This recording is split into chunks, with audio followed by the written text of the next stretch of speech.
¿Qué significa ser un maestro de Dios? Extractos del taller realizado en la Fundación para un Curso de Milagros, en Roscoe, Nueva York, por Kenneth Courtney. ¿Cuáles son las características de los maestros de Dios? Dicha. El siguiente rasgo es la dicha. Cuando el curso habla de la dicha, como de todo lo demás, no habla de lo que la dicha significa en el mundo. En este mundo, dicha es lo que sentimos cuando obtenemos lo que queremos. Desde el punto de vista del curso, dicha sería la negación de lo negativo. Y la única dicha real en este mundo es cuando experimentamos la realidad de ser perdonados. Eso es dicha.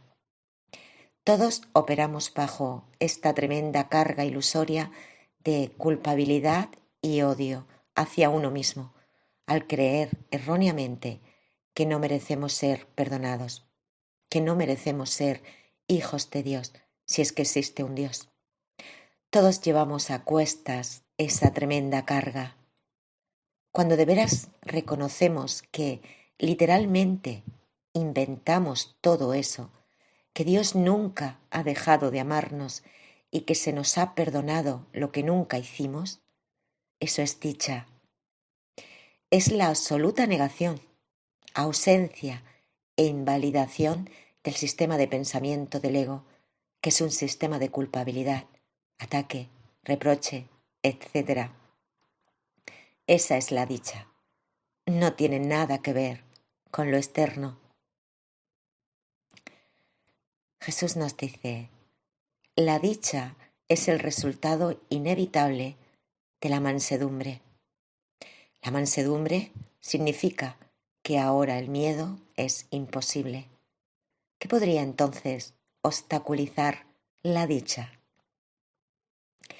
La dicha, entonces, es el estado natural de nuestras mentes, equiparado con la presencia del amor de Dios en nosotros. Si no hay daño ni ataque en mi mente, no hay culpabilidad y no hay necesidad de sentir que tengo que ser castigado. Una vez que dejo ir el ataque, queda la mansedumbre del Espíritu Santo. Y mi aceptación de esa mansedumbre me permite sentir su dicha. El curso nos ayuda a distinguir entre dolor y dicha, porque confundimos los dos. Y parte de nuestra confusión surge de la creencia de que el placer difiere del dolor. Jesús está tratando de enseñarnos que el placer y el dolor son la misma ilusión. Pero en otro nivel, el curso dice que todo placer real procede de hacer la voluntad de Dios. En la primera declaración, donde el placer y el dolor son caras opuestas de la misma ilusión, Jesús está hablando del placer y el dolor asociados con el cuerpo. Experimento placer cuando mi cuerpo obtiene lo que quiere y dolor cuando no lo obtiene. Y para el mundo, la definición de la dicha es la misma que la del placer. La dicha se refiere a obtener lo que quiero y el dolor a no obtenerlo. En ese nivel, tanto el dolor como la dicha son la misma ilusión. En contraste, el placer real, entre comillas, no tiene nada que ver con el placer y el dolor del ego. Se refiere al placer de aceptar la voluntad de Dios, que es la invalidación del ego.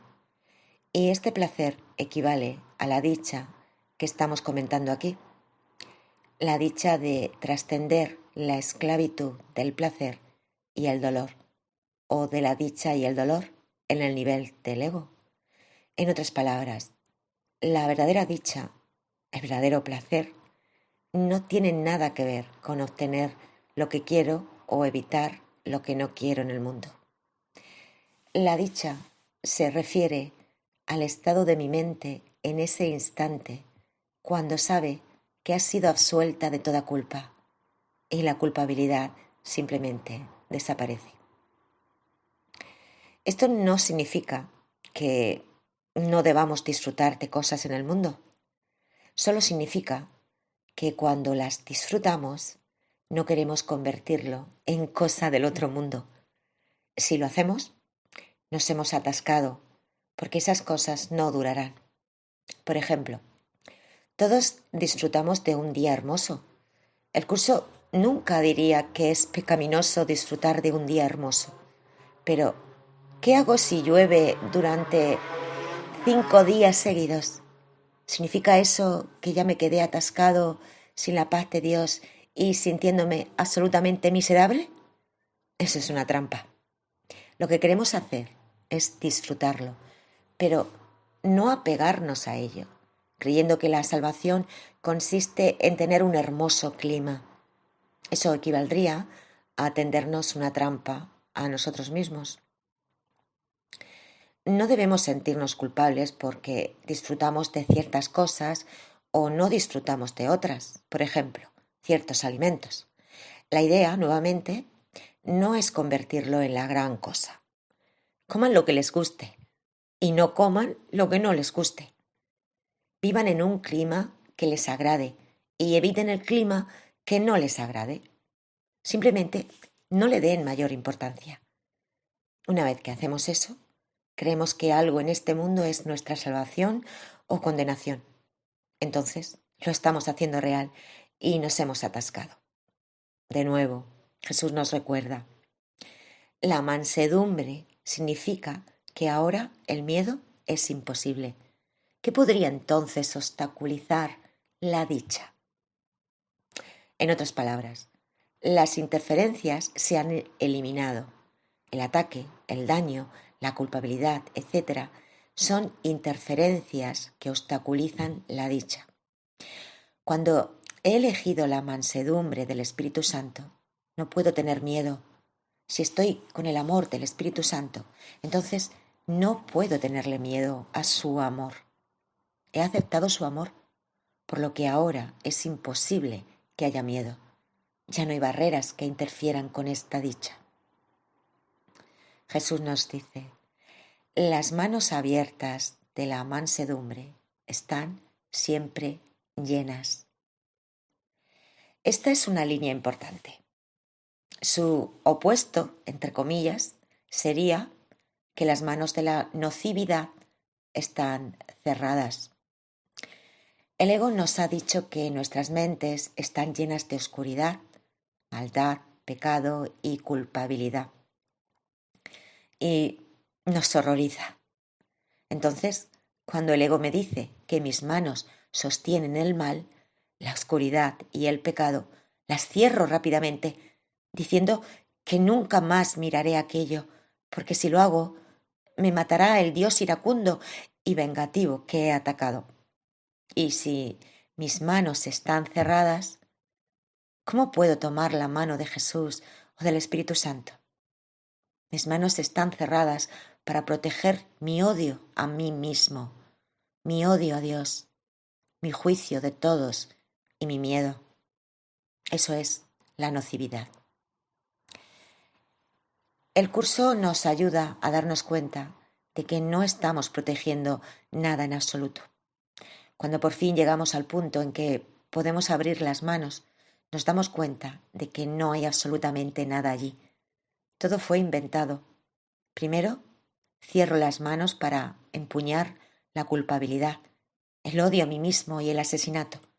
Creo que he asesinado a Dios y a Cristo y cierro las manos diciendo que nunca las volveré a abrir porque si lo hago seré destruido. Luego construyo un mundo como fortaleza alrededor de esta bóveda cerrada para que no pueda acercarme a ella. Mi ego me dice que si lo hago seré destruido. Mi ego no me dice que si llego a mirar dentro no encontraré nada. Una sección de suma importancia en el texto llamada El miedo de mirar dentro, en el tema 21, describe cómo el ego nos aconseja no mirar dentro de nuestras mentes, porque si lo hacemos, nuestros ojos se posarán sobre el pecado y Dios nos cegará. Un eufemismo para decir que nos destruirá. Así que todos decimos, Dios mío, no quiero hacer eso. Y las cerramos rápidamente para no mirar dentro y tener que ver el horror que está ahí. Pero en el siguiente párrafo el curso pregunta, ¿qué pasaría si miraras en tu interior y no vieras ningún pecado? En otras palabras, ¿qué pasaría si abriéramos las manos y viéramos que no hay ningún pecado? Ese es el miedo del ego. El ego sabe que si miramos dentro y nos damos cuenta de que no hay nada ahí, ya no creeremos en el ego. Escucharemos al Espíritu Santo. Despertaremos del sueño y el ego habrá desaparecido. En su afán de protegerse, el ego inventa este gran cuento, que todos nos creemos, de que hay algo horrible en nuestra mente. A raíz de eso, tenemos que cerrar la mente a cal y canto, como si fuera una bóveda clausurada o una tumba tenebrosa. Luego, para que nunca nos acerquemos a ella, construimos una fortaleza a su alrededor, el mundo y el cuerpo. Lo que me permite comenzar el proceso de desprenderme de él es comenzar a cuestionar la validez del sistema de pensamiento de mi ego. El ego nunca me ha permitido hacer eso, y si me identifico con mi ego, nunca lo cuestionaré. En cambio, digo que sí, es absolutamente cierto. Soy un desgraciado horrible, digno de desprecio, y Dios es un creador iracundo y vengativo. No voy a tocar nada de esto ni con una vara de 3 metros. Y a partir de ese momento, nunca lo hago. Aprieto el puño bien fuerte y nunca le dirijo la mirada.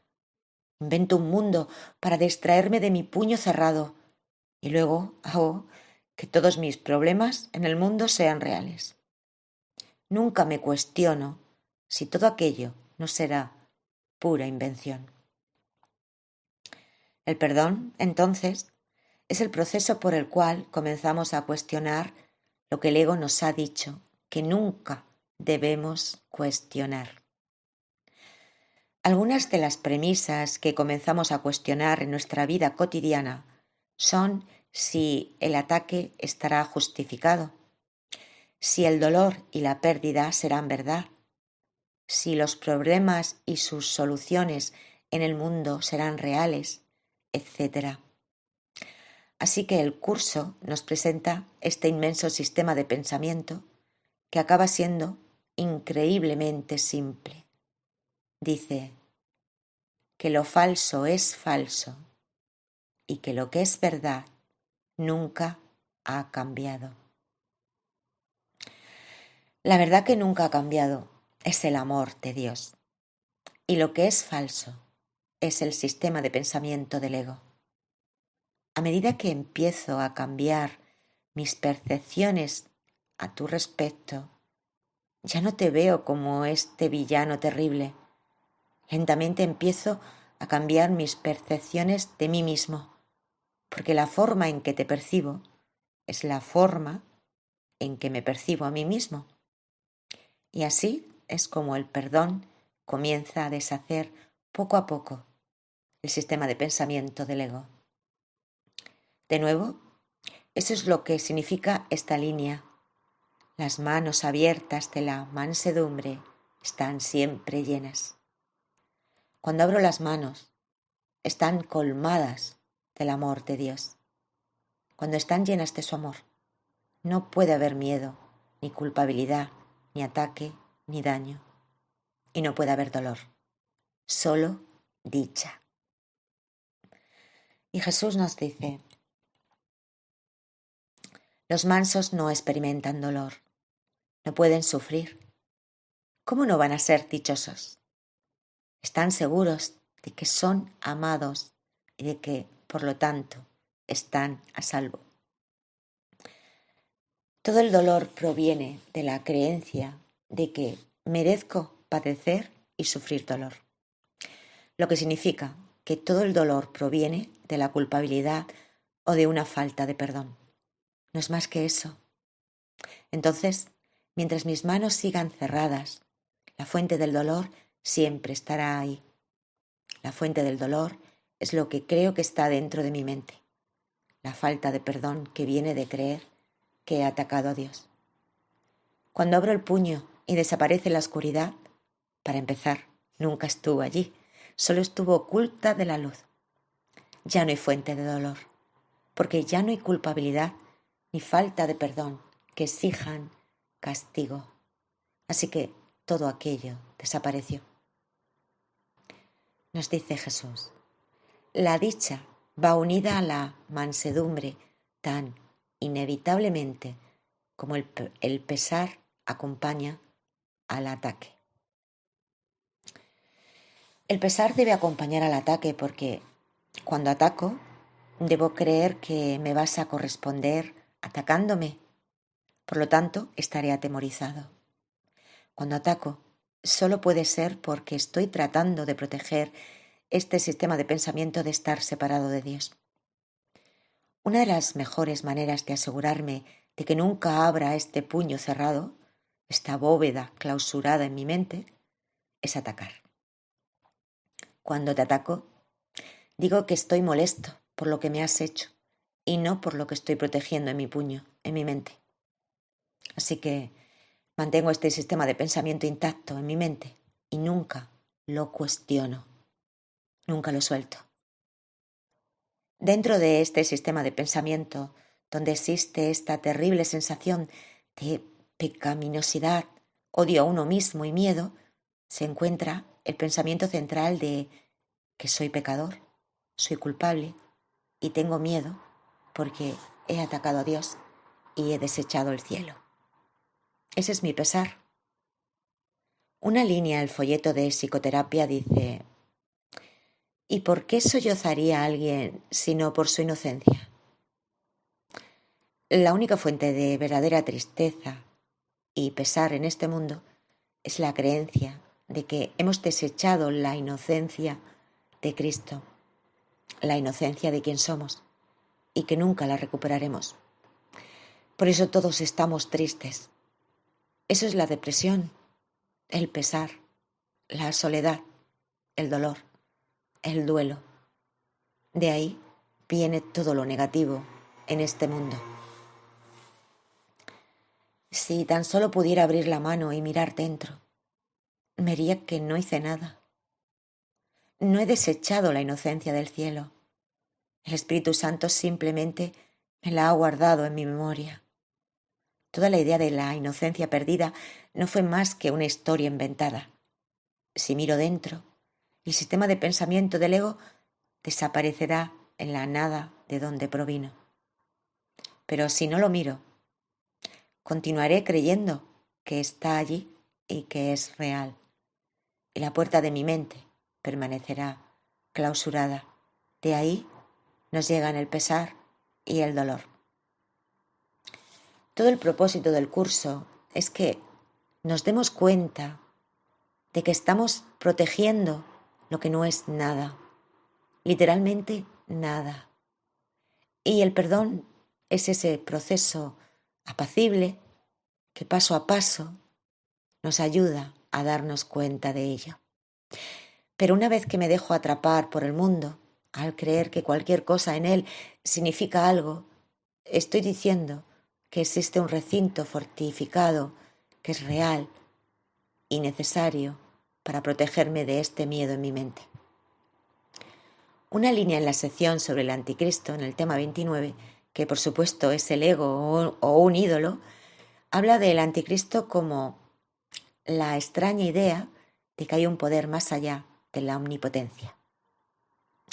Es el pensamiento de que hay un poder en este mundo más allá de la omnipotencia de Dios. Ese poder es el diablo o el anticristo o un ídolo. Desde la perspectiva del curso, el ego intenta glorificarse a sí mismo diciendo que hay una realidad fuera de Dios. Y en verdad, el diablo no es más que el pensamiento del ego proyectado hacia afuera, para que no nos veamos obligados a mirar dentro de nuestras mentes cerradas. La mente sigue estando herméticamente cerrada por dentro porque insistimos en que el mal esté afuera. Así nunca tenemos que mirar la maldad que, según creemos, yace dentro de nosotros mismos. Jesús nos dice: Los maestros de Dios confían en Él y están seguros de que su Maestro, el Espíritu Santo, va delante de ellos, asegurándose de que no les acontezca ningún daño. Hay varios pasajes a lo largo del propio curso que parecen sugerir que el Espíritu Santo hace cosas para nosotros en el mundo. Un pasaje en el texto, basado en el famoso verso en Isaías acerca de trazar una calzada recta, parece sugerir que el Espíritu Santo aparta del sendero los obstáculos en el mundo para facilitar nuestro recorrido. En el tema 20. No debe tomarse al pie de la letra lo que el curso dice ahí. Solo es una metáfora. El Espíritu Santo no puede apartar de nuestro camino los obstáculos en el mundo porque el mundo no existe y los obstáculos en el mundo menos. Nos aparta de la mente los obstáculos de la culpabilidad y el miedo que obstruyen la paz. Y ni siquiera eso lo hace de manera activa. Su presencia en nuestras mentes es como un faro que simplemente irradia un haz de amor que no hace nada. Cuando abrimos ante él la mente cerrada, trayéndole la oscuridad de nuestra propia culpabilidad y miedo, estos automáticamente desaparecen en su luz. En otras palabras, cuando cierro el puño, es decir, cierro la mente, aprisionando allí lo que mi ego me dice que es mi culpabilidad y miedo, la luz del Espíritu Santo me rodea porque su luz está en mi mente. Entonces, cuando abro mi mente y la miro, que es lo que significa traer la oscuridad a la luz o la ilusión a la verdad, entonces la luz simplemente disipa lo que para empezar nunca estuvo allí. Así, los efectos de esa culpabilidad también desaparecerán, pero no tendrán nada que ver con ninguna intervención del Espíritu Santo. Entonces, por ejemplo, supongamos que yo estuviese a punto de tener un accidente y el pensamiento detrás de ese accidente fuera un pensamiento de culpa o nocividad. Si recurriera yo al Espíritu Santo y le liberara mi culpa a él, yo no experimentaría ningún daño. Sin embargo, existe el peligro de juzgar todo por su forma. Quizás me pueda pasar algo al tener un accidente que sería una forma maravillosa de enseñar y aprender.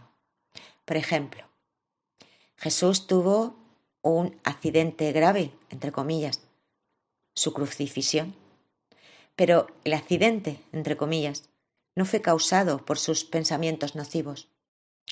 Fue causado por su amor, como una forma de impartirnos una lección didáctica.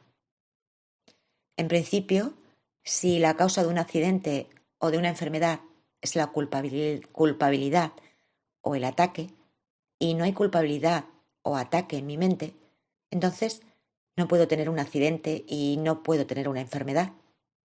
Pero es posible, aunque el curso no lo aborda porque se centra en las causas de enfermedad del ego, que una forma que el mundo juzgaría como negativa realmente sea causada por un pensamiento amoroso debido a la enseñanza y el aprendizaje que ejemplifica. Entonces, de nuevo, el Espíritu Santo no despeja los obstáculos, no hace nada. Su luz solo está ahí. Yo despejo mis obstáculos trayéndoselos a Él. Ahora bien, nuestra experiencia en el mundo es que Él nos los quita. Por eso el curso nos habla de esa manera. Como dijimos antes, Jesús nos habla en el nivel preescolar, porque allí es donde nos encontramos. Se dirige a nosotros en el nivel de nuestra experiencia. Y nuestra experiencia es que el Espíritu Santo hace cosas por o para mí. Me quita algo o me da algo. Así lo experimentamos, ya que somos niños pequeños. Pero en realidad no hace nada, simplemente es. El curso indica, decimos Dios es y luego guardamos silencio. Bueno, el Espíritu Santo es la presencia del amor de Dios en nuestra mente escindida. Él simplemente es, no hace nada. Somos nosotros los que lo hacemos, porque somos los que hicimos para empezar. Nos escapamos del cielo. El cielo no se ha movido, entonces tenemos que regresar al cielo. Somos nosotros quienes hacemos todo eso. Su amor, de nuevo, es como un faro que arroja su luz sobre un océano oscuro, nos muestra un lugar de refugio y de seguridad y nos dice, aquí estoy. A medida que continuemos, veremos que, de manera similar, el Maestro de Dios no hace nada. Simplemente dice, no necesariamente con sus palabras, sino con su presencia amorosa, aquí estoy. Y el yo, entre comillas, ya no es el yo, entre comillas, personal del Maestro de Dios. Es el yo, entre comillas, del amor de Dios, que habla a través de él. Entonces, eso es todo lo que hace un Maestro de Dios. Y eso es todo lo que hace el Espíritu Santo. Pero nuestra experiencia es que el Espíritu Santo despeja las cosas, así como nuestra experiencia es que sale y se pone el sol. Todos vemos salir el sol y lo vemos ponerse, pero sabemos intelectualmente que el sol no se está desplazando por el cielo. La tierra es la que se desplaza, es la que gira. Pero nuestra experiencia es que el sol sale y se pone, que es una forma maravillosa de mostrar cómo mienten los ojos del cuerpo. Del mismo modo, parece que el mundo es plano, pero sabemos que no lo es. Entonces, los ojos del cuerpo mienten. De hecho, el cuerpo en general miente. El cerebro miente porque recibe mensajes falsos del ego, que es intrínsecamente una mentira. Ese es el pensamiento deshonesto. De la misma manera, pues, nuestra experiencia es que el Espíritu Santo se mueve a nuestro alrededor, que Él nos hace cosas. En realidad, nosotros somos los que nos movemos. Somos los que traemos las ilusiones ante su verdad, para que la luz de su verdad las disipe. Jesús nos dice, disponen de sus dones y siguen su camino, porque la voz de Dios los dirige en todo. La dicha es su canto de gratitud, y Cristo los contempla también con agradecimiento. La necesidad que Él tiene de ellos es tan grande como la que ellos tienen de Él. Qué gozo tan inmenso compartir el propósito de la salvación. Esto habla de la necesidad de Cristo. La necesidad que Cristo tiene de nosotros ciertamente no está en el mismo nivel que la nuestra. En realidad, aquí se refiere a la necesidad que tiene Cristo de que extendamos su amor. No tiene nada que ver con ninguna necesidad humana, como comentamos anteriormente, cuando el curso habla de que Dios llora, en el tema 5, y de que está incompleto sin nosotros, en el tema 9, está usando metáforas para expresar su amor por nosotros. Entonces, de la misma manera, cuando el curso habla aquí sobre la necesidad que Cristo tiene de nosotros, simplemente está diciendo que, para que la salvación sea completa, todos tenemos que aceptar la verdad de Cristo. No es que Cristo tenga una necesidad personal.